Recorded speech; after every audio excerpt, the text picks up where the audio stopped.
उड़ जा काले कावा तेरे मुंह बिच खंड पावा, पहले की उड़ जा काले कावा तेरे मुंह बिच खंड पावा। जो गीत वो आइटम बम था, तो इसको आप क्या कहेंगे? मैंने ये नहीं कहा गदर एटम बम था, मैंने कहा कि जब दूसरी कथा आएगी तो मुझे फील होना चाहिए कि एटम बम में ब्लास्ट होने के लायक है, तो ही मैं उसको लेके आऊँगा। मुझे ऐसा लगता है कि गदर 2 की कथा जब मुझे लगा कि एटम बम है तो ही मैं लाया। मेरे 100 इंटरव्यू में ये बात मैंने कही है और मुझे एहसास हुआ और ये 100% मुझे लगा कि ऐसी कथा है तो मैं लेके आया हूँ। गदर तो गदर थी, गदर के लिए कोई शब्द बोलने की जरूरत ही नहीं है। गदर के लिए सिर्फ इतना ही बोलना काफी है कि गदर थी। सही बात। हाय, रूना फ्रॉम वेब दुनिया। आप इनफैक्ट मैं तुझे आपसे स्पेशली सवाल करना चाहूंगी, जब ये फिल्म का गाना आया था सर्टेनली एनर्जी बहुत पसंदीदा था। इसमें एक इंस्ट्रूमेंट बजाया गया था असल वाले में बेला बहार, और ये एक एंडेंजर्ड इंस्ट्रूमेंट कहा गया था, और उसमें एपीजे कलाम साहब खुद आए थे उस इवेंट को वो क्या देती थी जी। क्या वो बेला बहार यहाँ पर भी यूज हुआ है क्योंकि रीअरेंजमेंट है, या जी। उस इतने खूबसूरत वाद्य यंत्र जो उसमें यूज किए गए थे उसका भी आपने इस्तेमाल किया है? हमने उसका भी इस्तेमाल बिल्कुल किया है, लेकिन क्या कहते हैं कि एक सिनेमा के पॉइंट ऑफ व्यू से हमने उसको काफ़ी लेयर भी किया है, और उसके जो उसी फैमिली से जो राजस्थान का जो बहुत माना हुआ इंस्ट्रूमेंट है, सारंगी जिसे हम कहते हैं, तो उसका भी हमने लाइव बाकायदा रिकॉर्ड किया है और उसको पूरी तरीके से पेश किया है। बहुत अच्छा। हाय सर, मेरा सवाल उदित सर से है।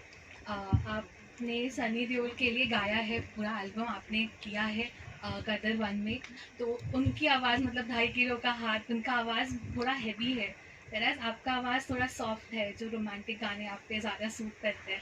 तो क्या आपने आपकी वॉइस मॉड्यूलेशन करके उनके लिए फिट की, या आपको कभी डाउट आया कि उनकी आवाज़ पे मेरा आवाज़ सूट करेगा कि नहीं? मैं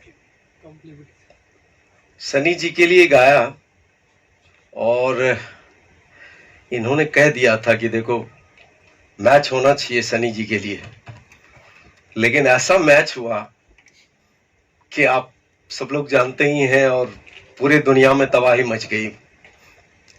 अभी फिर से मिठुन जी ने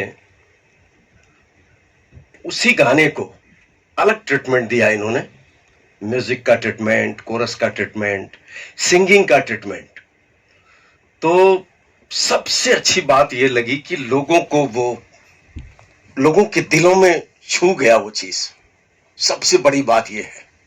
और 4 दिन नहीं हुए हैं, 5 करोड़ ऑलमोस्ट व्यूज हैं जी बिल्कुल, और 20 लाख 20 लाख उसके लाइक्स हैं 4 दिन में। तो thanks to God and all your good wishes के आपका उदित नारायण मतलब सिंगिंग ऑलमोस्ट 43 इयर्स, और मैं ऊपर वाले से प्रार्थना करूंगा, और जिस तरह आप लोगों ने प्यार दिया है ऐसे देते रहिए। तो मैं अभी छोड़ने वाला नहीं हूं ये जंग। पाकिस्तान के आवाम तो सुनती ही है, बाकी मैं सियासी के बारे में बात नहीं कर सकता। तो सियासतदान ऐसे भी है जो सुनते भी हैं, दोनों तरफ। सर जिस तरह खलनायक रूप में 22 साल के बाद आपने हीरो मतलब सनी देओल और अमीषा पटेल की वही केमिस्ट्री दोबारा मतलब जीवित की है, तो ऐसा लगता नहीं कि इतने साल हो गए, तो उसका राज क्या है? उसका कोई राज नहीं है। दोनों के दिल में, सनी और अमीषा दोनों के दिल में तारा सिंह और सकीना बसा हुआ था, और दोनों ने इतनी अच्छी परफॉर्मेंस की है कि वो उसकी जो है उसकी जिम्मेदारी उन दोनों की है। उन्होंने इतना अच्छा काम किया है, उसके लिए मैं उन दोनों को ही, आपको और सबको धन्यवाद देना चाहिए। उन दोनों का ही गुण है कि वो उस करेक्टर को फिर से उसी तरह से निभा पाए हैं। So I am thankful to them, and they have done the magic, not me. Sir उसका क्या रिएक्शन है? बताइए कि उनका क्या कैरेक्टर है और किस तरह से माइक्स भी दे रहे हैं। सब कुछ आज ही जानना चाहते हैं। हावी हो रहे हैं पूरे ट्रेलर में। अच्छी बात है ना, पिक्चर तारा सिंह को तो हावी होना ही चाहिए ना। तारा सिंह वो तो बच्चा है, अभी बालक है, अभी शुरू जिंदगी जर्नी शुरू कर रहा है, वाह वाह। यात्रा शुरू कर रहा है। उसके पास करने दीजिए उसको यात्रा, उसके कंधों पे इतना बोझा हम क्यों डालें। क्या जीनियस के बाद उनकी सेकंड बड़ी फिल्म आ रही है और हाँ अच्छी बात है। तो जीनियस में लोगों ने, आप सबने पसंद किया उसे, अब इसमें भी पसंद करेंगे। धीरे धीरे खोलेंगे, इतनी क्या जल्दी है। आज ही सारे खेल खोल दे। अनिल जी अनिल जी सर जितेंद्र सिंह, मैं आपको पूछना जो खलनायक जिस तरह अमरीश पुरी जी ने रोल निभाया था, आज उनको आप कितना मिस करते हैं? मैं बहुत मिस करता हूँ अमरीश जी को, जो उनको मैं क्या पूरा विश्व, भारत हर कोई मिस करता है। और काश 3 लोग हैं जो इस फिल्म में नहीं हो पाए, अमरीश जी, विवेक शॉ, बख्शी साहब, और उन सबको हम सब मिस करते हैं। किसको रिप्लेस किया सर उसमें अगर जानना चाहेंगे? अभी सर ये भी फिर मैंने कहा फिर सारी चीजें खोलना चाहता हूँ यार। कुछ पढ़ने के लिए रहने दो ना, पिक्चर 11 अगस्त के लिए कुछ तो रहने दो। अनिल जी अमरीश जी से जुड़ी सर ट्रिविया आप बता सकते हैं? जी? अमरीश जी से जुड़ी ट्रिविया आप बता सकते हैं? जब उसके बाद स्क्रिप्ट में क्या था? अमरीश जी यार, ये किस्से में कितनी दफे कह चुका हूँ, 20 साल से ये किस्से कह रहा हूँ। अभी कोई नई बात करो ना। अमरीश जी को पसंद आई थी, अमरीश जी रो आंसुओं से, उनकी आंखों से आंसू गिरते रहे थे जब उन्होंने ये कहानी सुनी थी, और वो उनकी परफॉर्मेंस में दिखा है। अमरीश जी का कोई रिप्लेसमेंट है नहीं, ना उनको कोई बदल सकता है। Anil ji my question is, कहाँ है? या राजीव, हाँ जी। हाँ बख्शी साहब तो नहीं है रहे, तो आपने सईद कादरी को क्यों चुना, और उत्तम सिंह जी है फिर भी आपने मिथुन जी को क्यों चुना? देखिए ऐसा होता है कि उत्तम जी हैं, उत्तम जी के गाने हम ले ही रहे थे। एक समय और वक्त के साथ हर चीज़ थोड़ा थोड़ा बदलती है, हमें थोड़ी थोड़ी नई साउंड चाहिए थी। ऐसा नहीं कि उत्तम जी सक्षम नहीं थे वो नई साउंड देने के लिए, पर मुझे ऐसा लगा कि प्रोजेक्ट के लिए और अपने लिए और इस फिल्म के लिए मिथुन जी मुझे ज़्यादा एप्ट लगे। मुझे लगा कि जिस तरह की साउंड मैं सोचता हूँ वो मिथुन जी ज़्यादा बेटर देंगे। इसका मतलब ये नहीं कि उत्तम जी नहीं दे सकते थे, पर ये एज ए डायरेक्टर मेरा परसेप्शन। बख्शी साहब, बख्शी साहब को मैं कहाँ से ले आऊँ? बख्शी साहब के वर्ड्स तो मैंने लिए ना। समाधि सॉन्ग पे स्टारकास्ट भी आती है, खाली आप स्टारकास्ट पे सॉन्ग पे स्टारकास्ट क्यों नहीं पहुंची? क्या बोल रहे हैं आप? मैं मिथुन जी से पूछ हाँ रहा हूँ, पूछिए। क्योंकि ये पेट्रोटिक फिल्म है, did you inspired from the old patriotic songs of Indian film industry? How you made this new song? देखिए, एज एक संगीतकार होने के नाते मेरे फादर हमेशा मुझे कहा करते थे कि इतिहास को नहीं जानोगे तो भविष्य कभी बना नहीं पाओगे। तो वो जो काम है जो हमारे बुजुर्गों ने किया है, जो पेट्रियाटिक सॉन्ग्स मदन मोहन साहब के रहे हैं, हकीकत फिल्म के गाने और भी इतने सारे लेजेंडरी गाने हैं, वो मेरे सिस्टम का बिल्कुल हिस्सा है। लेकिन जैसे आपने कहा कि एक आर्टिस्ट जो है वो अपनी नजर से दुनिया को देखता है, तो जब मैंने गदर 2 का नरेशन लिया, अनिल जी ने मुझे बाकायदा डिनर पे बुलाया था और उन्होंने मुझे 2 घंटे का नरेशन दिया, और उस वक्त मैं बड़ा मुतासिर हुआ, क्योंकि मैंने देखा कि इतना काम करने के बाद, इतना अचीव करने के बाद भी जो पैशन इनके अंदर मैंने देखा, आप लोग को जान के बहुत खुशी होगी कि इस जीवन के इस स्तर पर होकर भी वो इतने इंटीमेटली इन्वॉल्व थे नरेशन में, और बाकायदा नरेट करते करते इनकी आंखों से आंसू आ गए थे और हमें एक 10 मिनट का ब्रेक लेना पड़ा।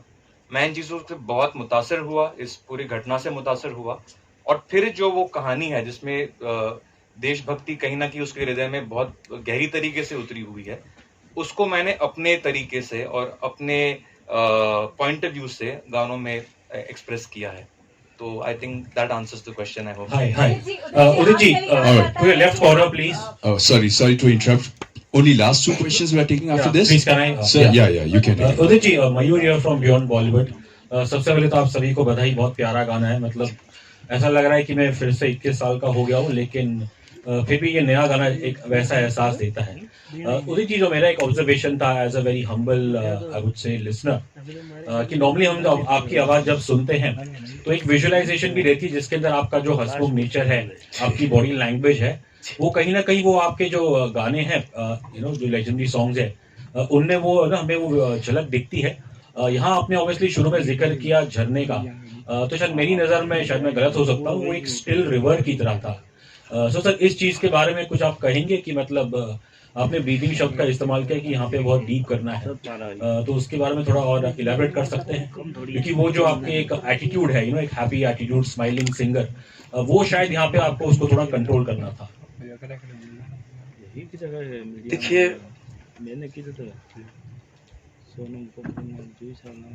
काम जो है, आप कितना भी काम कर लीजिए लाइफ में, लेकिन जिसको हम वर्कहोलिक बोलते हैं, वो जिसको काम करना है वो काम को छोड़ता नहीं है और वो लगा रहता है। तो बीइंग ए फार्मर सन, मतलब एक किसान का बेटा होते हुए एक ड्रीम थी कि मुझे सिंगर बनना है। तो बहुत मैंने सेक्रीफाइस किया लाइफ में, तपस्या की है। ये भी एक तपस्या ही है कि आज 22 साल के बाद भी एक यंग म्यूजिक डायरेक्टर मुझसे गाना गवा रहे हैं और वो खुश होते हैं। तो ऊपर वाला ये कहता है कि उदित नारायण, अभी भी जर्नी बाकी है तुम्हारा। तो अच्छा काम अगर करें लाइफ में तो आप सब लोग अप्रिशिएट करेंगे ही। तो म्यूजिक एक ऐसी चीज है, ये तो एक अथाह सागर है। बड़े बड़े गुणी जन बोलते हैं कि एक जन्म क्या 7 जन्म भी कम है म्यूजिक संगीत के लिए। ये सही है। लता जी का भी आशीर्वाद उतना ही मुझे मिला। हमेशा मुझे उन्होंने आशीर्वाद और प्यार दिया। बोले उदित नारायण, छोड़ना मत, लगे रहना। कुछ है जो मैं तुम्हें आशीर्वाद दे रही हूं। तो ये सब कई बातें हैं। और आज देखिए, मैं इतने सालों से लगा हुआ हूं और ये चलता रहेगा, ये सिलसिला कयामत से कयामत तक। जी जब मैं आपका ये गदर 2 का गाना मैंने पहली बार देखा तो मैंने तानसेन जी को हिस्ट्री में पढ़ा है, सुना है, लेकिन आज बता रहा हूं, उस सनी जी जिस तरह से वो सारंगी लेके बैठते हैं और एक्सप्रेशन देते हैं, और अमीषा जी का एक्सप्रेशन में देखा तो लगा कि सनी देओल जी तानसेन के रूप में मुझे नजर आया। ये सही है। और आज एक म्यूजिक डायरेक्टर ने इतना मतलब मैं बयान नहीं कर सकता हूं कि मैं सोच में था कि मैं कर पाऊंगा कि नहीं, लेकिन कम आउट सो वेल। और लोगों ने too good always, you are too good always. Thank you. All right, the last question, please. Yeah. Good afternoon. Maybe he wants to say something. I think I would like to answer that. Yeah. जो उन्होंने can you guys hear me? Yeah. Mic, please. ये answer मैंने आपके लिए रखा था, इसलिए मैं हेलो चेक। एक इम्पोर्टेंट मुद्दा है कि बहुत अच्छी बात उन्होंने पूछी कि उदित जी का जो प्रोजेक्शन जाना जाता है, क्योंकि देखिए ये गाना जो है जब रिलीज हुआ था मैं 10वीं कक्षा में था, और उस टाइम पे जिस आर्टिस्ट ने उसको गाया है, उसको 22 सालों तक जिया है, इतने कॉन्सर्ट्स में परफॉर्म किया है, it's part of his muscle memory. उनके पूरे जहन में वो धुन और वो अप्रोच बैठा हुआ है। उसको अनलर्न करना और एक जूनियर आर्टिस्ट के साथ बैठकर, क्योंकि मैं इनको कॉम्प्लीमेंट करना चाहूंगा कि जब उन्होंने मेरे साथ इस पे सेशंस किए, बिल्कुल मुझे लगा वही ऊर्जा इनके अंदर होगी जो शायद जब एक न्यू कमर जो हंग्री होता है, जैसे उन्होंने कहा, जिसके अंदर एक क्रिएटिव थर्स्ट होती है, वही ऊर्जा के साथ, वही डेडिकेशन के साथ मेरे साथ रिहर्सल्स किए। और उन्होंने, आपने सही बोला कि he got rid of that, वो जो उनका पहले का एक्सप्रेशन था, and he got a warm tone जो मैं चाह रहा था। तो उसको एक्सेप्ट करना, उसके लिए I think you have to be a real artist. And Udit ji, I really want to thank you. अरे थैंक्स टू यू। क्या बात है, क्योंकि मुझे बात है ये जो बोल रहे हैं कि अनलर्न करके दोबारा करना आसान नहीं है। बहुत तो सलाम है आपको। और आपने देखा होगा कि पूरे लाइन एक एक सांस में इन्होंने गवाया। अब जैसे उड़ जा काले कावा तेरे मुंह बिच खंड पावा, पहले की उड़ जा काले कावा तेरे मुंह बिच खंड पावा।